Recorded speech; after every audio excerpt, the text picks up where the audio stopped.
Moja je ugodna dužnost predstaviti drugoga od glavnih predavača, kojega nećemo zaustavljati nakon 15 minuta, profesor Hans Zollner, pater, član društva Isusove, studirao filozofiju, teologiju i psihologiju u Regensburgu, u Innsbrucku, u Rimu. Od 2003. godine predaje na Papinskom sveučilištu Gregoriana, gdje je ravnatelj Instituta za psihologiju, voditelj Centra za zaštitu djece, a od 2010. godine je i prorektor.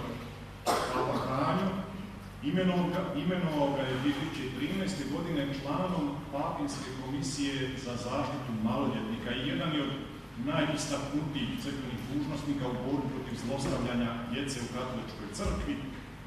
Njegovo će predavanje biti Ophođenje sa žrtvama nasilja i seksualnog zlostavljanja. Profesor će govoriti na svima nama razumljivom engleskom jeziku, a ovdje imamo glavne natuknice na hrvatskom jeziku, pa će biti stvar jako razumljiva. Hvala, Zollner, bitte schön, herzlich willkommen und danke, dass Sie da sind.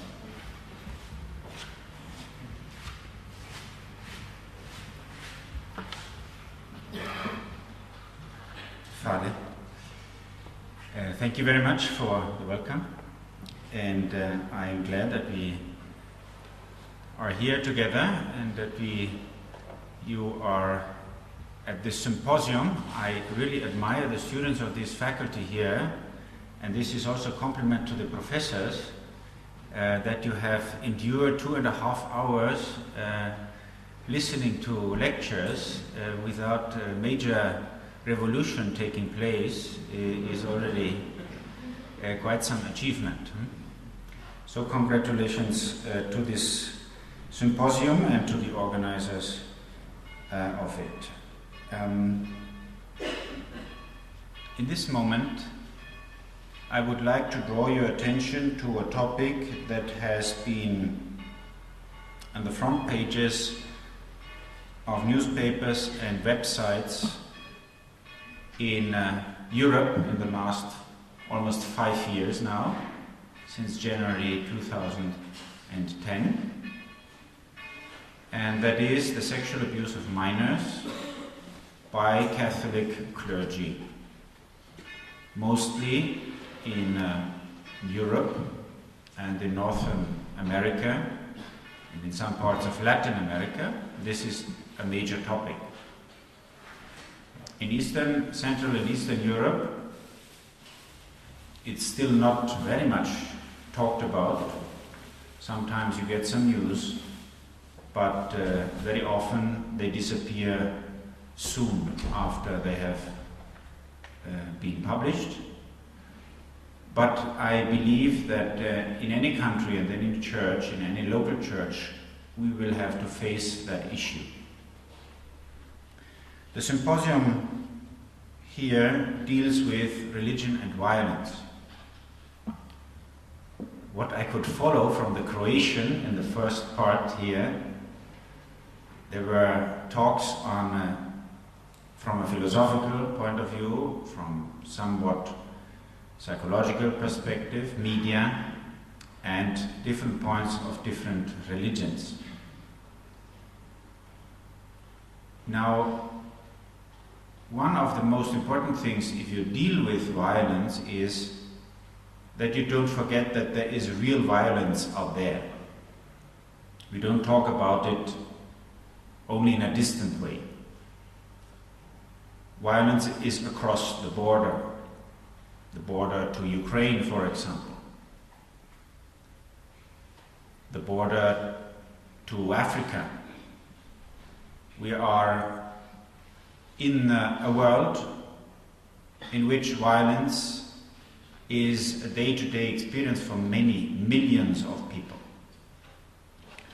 So when we talk about violence that is committed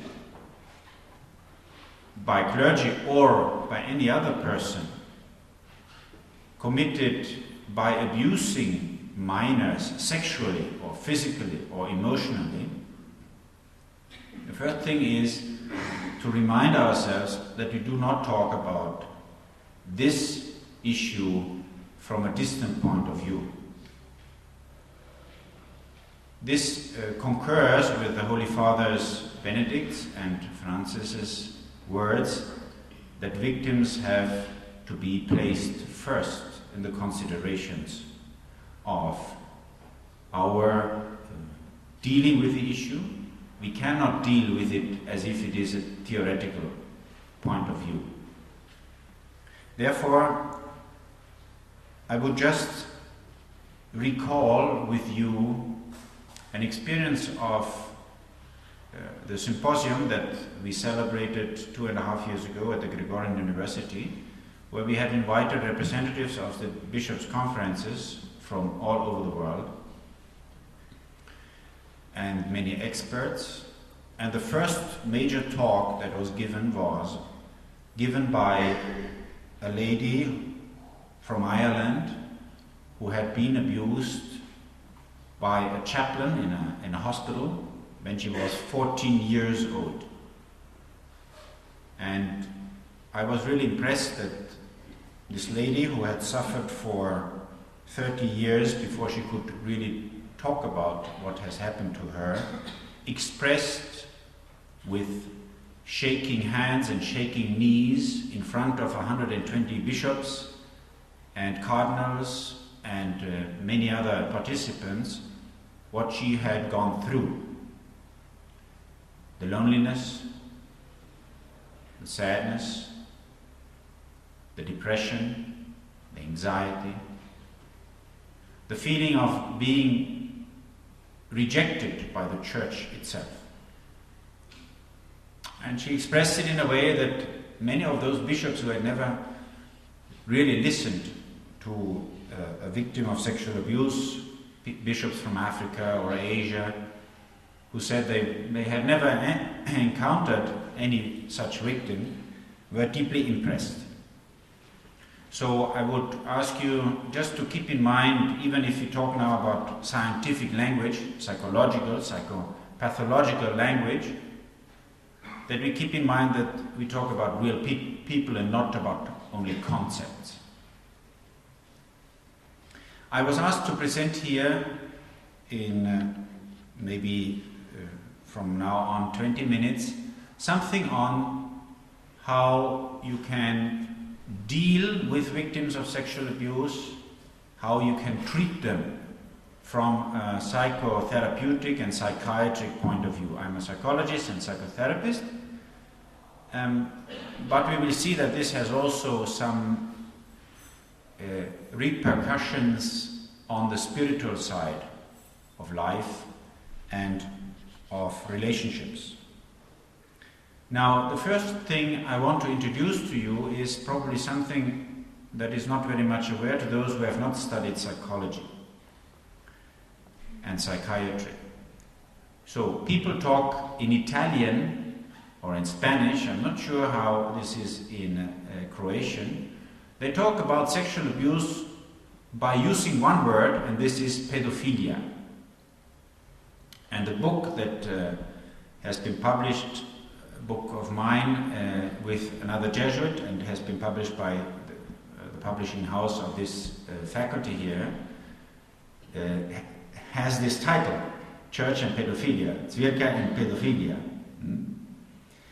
And the other book that is the Acts of the Symposium deal also with those issues, but pedophilia, as we will see now, is only a small part of sexual abuse of minors.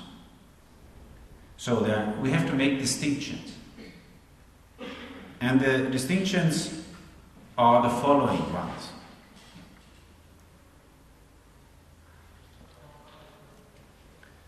If there is sexual abuse of a child that is younger than 3 years, this is called infantophilia. All what is done in terms of sexual abuse to minors before the onset of adolescence, before 11, 12, 13, according to the psychosexual development and the biological development of a young person, all what is before the onset of adolescence is called pedophilia. Sexual abuse of minors, that is, of persons below 18, after the onset of the adolescence is called ebephilia.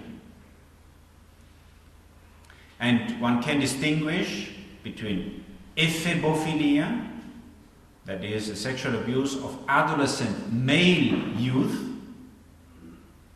and parthenophilia, that is a sexual abuse of girls who are in adolescence but below 18 years of age. So that seems, as I said, a conceptual distinction that may more or less be understandable in terms of psychotherapy and in terms of the prognosis of treatment for victims and for perpetrators, for abusers. This is a very important distinction, especially the one between victims that have been abused before the onset of adolescence or after, and perpetrators who abuse minors before the onset of adolescence or after. Shortly, those perpetrators who abuse adolescents have a much better prognosis than those who abuse minors before the onset of adolescence. Now, another important point to know is how many young people are abused sexually worldwide. The answer is we do not know. We have only some estimate. Why is this so? Because most of abuse happens in families. And in families there is much of a taboo. There is much of what is called in Italian omertà. So, a silence that you do not talk, not in the family, not outside the family, about what is happening in the family. So we do not really know the quantity of sexual abuse that happens, but there are some statistics that talk about 7% of the overall population. Other statistics talk about 15, but there are also figures that go up to 50% of all young people. 50% of young people below 18 being abused sexually. This is a figure from the Indian government. In 2007, the Indian government has published a document in which appears that figure. Actually, 52% of all minors in India are, according to that statistics, sexually abused. Now, can we just have a little exercise in mathematics? How many Indians are there? What is the population of India? 1.2 billion people. Okay? Now, 1/3 of 1.2 billion Indians is below the age of 18. How much is this? In absolute numbers, 400 millions. Now, 52% of 400 millions, how many is this? More than 200 millions alone in India are sexually abused before the age of 18. This is not a statistic from a Christian country. Christians are a very small minority there. This is not some invention of psychologists. This is a government statistic that talks about such unimaginably huge numbers. So, in any case, we do not have really reliable numbers for the reason that I have mentioned. Yet, we have to admit that most probably the phenomenon of sexual abuse of minors is much more widespread than we think of. And this does not include, until now, the use of pedopornographic material. If you count this under sexual abuse, and it should be counted, the numbers may even be higher. Another part of statistics. In the field of research, how many young people are abused and what is the percentage of male and females who are abused? Now, in population in general, the numbers are like that. It is assumed that 75% of those abused are girls. Girls before adolescence or after. And about 50% are boys. Now, another exercise in mathematics, how do we get from 75 plus 50, how do we get to 100%? Or what is the solution of that exercise? Now, some perpetrators abuse boys and girls. So you have 125%, if you wish. This figure comes from the fact that some male people abuse males and females. Now, this is the statistics for the population in general. If you look into the church, this is a figure that was given by the promoter of justice, so the person in Rome who deals on a juridical, canonical level with all cases of sexual abuse committed by the clergy. And the numbers are quite different. First of all, 90% of abuse that is committed by priests is abuse of adolescents. But the interesting thing here is 70% of those abused are boys and 30% are girls. So this is quite the opposite to what we would expect in the general population. And 10% is abuse in pedophilia. Now, what are the consequences for victims? That depends very much on the person and the personality, and what is called in psychology resilience. Resilience is a magical word for psychologists. You can use it when you don't know how to explain why a person behaves or reacts better than another. And you say resilience.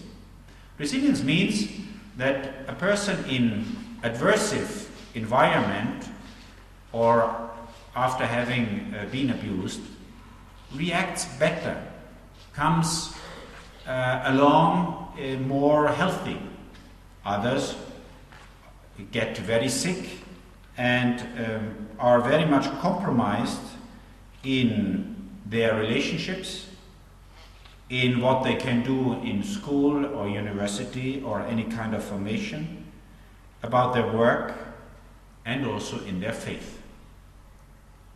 So all this is affected or can be affected by sexual abuse that any such person undergoes. This is pretty obvious. What is not so obvious are the psychological damages, and these can be very long-standing and very heavy. We talk about affective disturbances, depression, attempt of suicide, and suicide. We talk about, for example, anorexia nervosa, so disturbances of alimentation, eating disorders, and we talk about hypersexualization or hyposexualization. What is hypersexualization?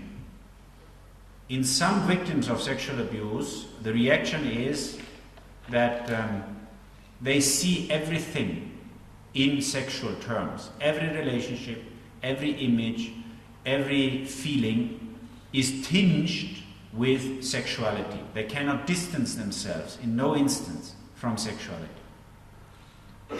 Hyposexuality is the contrary. So it is as if you put sexuality in the fridge, in the freezer, in the fridge, in the deepest part where you never look and where everything is frozen. So sexuality does not take part of your life. It is a sort of cast out and cut away. Obviously, this means much in terms of relationships. This means much in terms of affectivity and emotional life. But that is not all. Sexual abuse can provoke personality disorders at any level, but it can also affect even the brain functioning. So something in the brain may change so that the control on sexual stimulation may be hampered, may be blocked. So you see that sexual abuse enters deeply into the human system, biological, neurological, and psychological. Now, what can we do? That depends obviously much on what the person has suffered and how this person who has been abused lives that experience. And as I said, there are huge differences. Some people who went through hell, who have been violated and many times from young age, do well, surprisingly well. They, to some extent, they carry on in their lives. They don't seem to be really seriously damaged from the outside. Whereas you have people who have not undergone such strong violence, heavy violence, but they are seriously affected by that for lifetime. So you never know. The psychological impact of the sexual abuse varies from person to person. What is mostly needed is that we change our attitude. By we, I mean each of one here personally, and the church and the church authorities as such. And this has been repeatedly said by Pope Benedict and by Pope Francis. So, give priority to victims. Victims first. Not the good image of the church, not the good image of this priest, not the good image of this institution, but the reality that has been done to this victim and her experience, or his experience. These are the starting points for any consideration of treatment. And then, the most important thing that we can do is very simple and very difficult at the same time. And that is listen and listen and listen. It is simple because you don't need to do anything. You just sit there and listen to the victim and to her or his account of what has happened and how much it has been affected. So, just open your eye and your ear and your heart. Just listen. And this, for almost all victims of abuse and trauma, if you wish, this is a kind of trauma that can be compared to other kinds of trauma.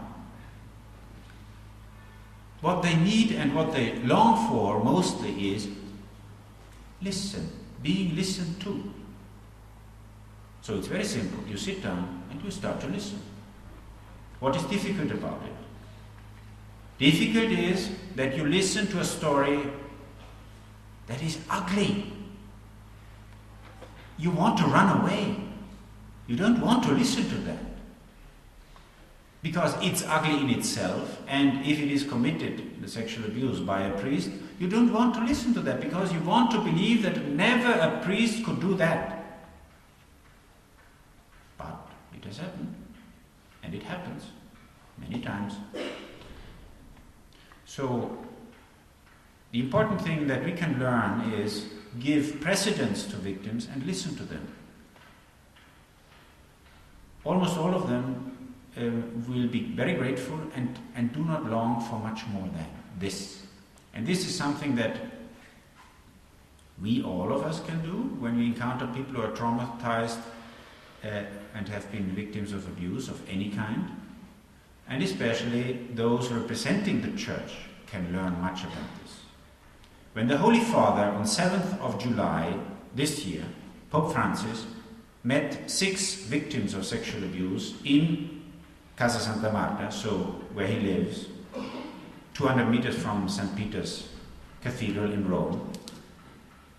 I was present when he met the 2 Germans. There were 2 English, 2 Irish, and 2 Germans invited to talk about their experience to the Holy Father. And it took more than half an hour for each of them to listen.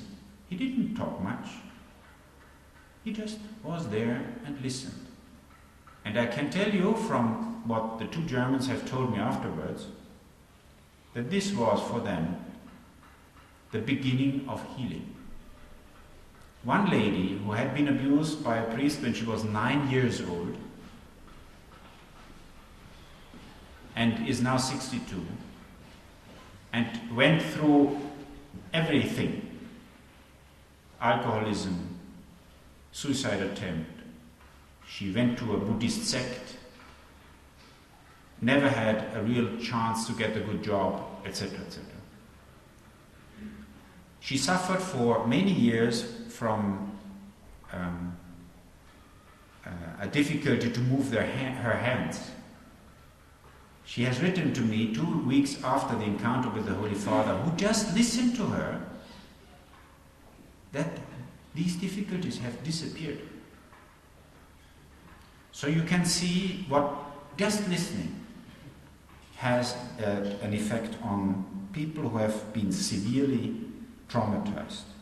So they ask sometimes only for this. They need to be believed. Sometimes our reaction is, we don't believe you, we can't believe that this man or this priest has done this and so. And this closes victims again in themselves. You will also experience that to some extent they will not believe you that you believe them. Because the relationship, the deep trust in people has been destroyed or at least damaged. So we need to give them their space so that they can express themselves. And this is what the Holy Father has done when he has established the Pontifical Commission for the Protection of Minors.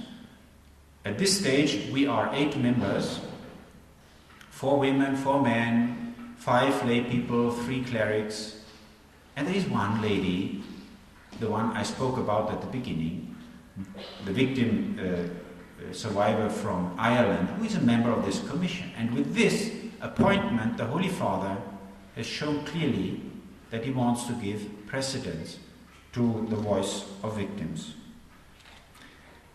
Healing is possible.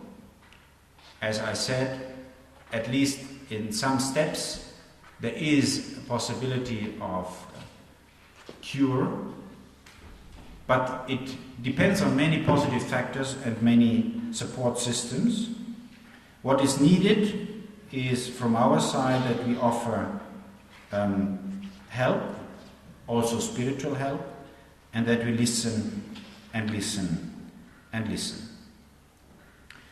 I want to conclude, because I don't want to enter into psychotherapeutic methods, that is beyond our scope here, which would include cognitive behavioral approaches, which would include psychodynamic approaches. What I just want to highlight is the best what we can do in treating victims is that we do all that is needed and that everybody here can do, so that there is no more victim of abuse.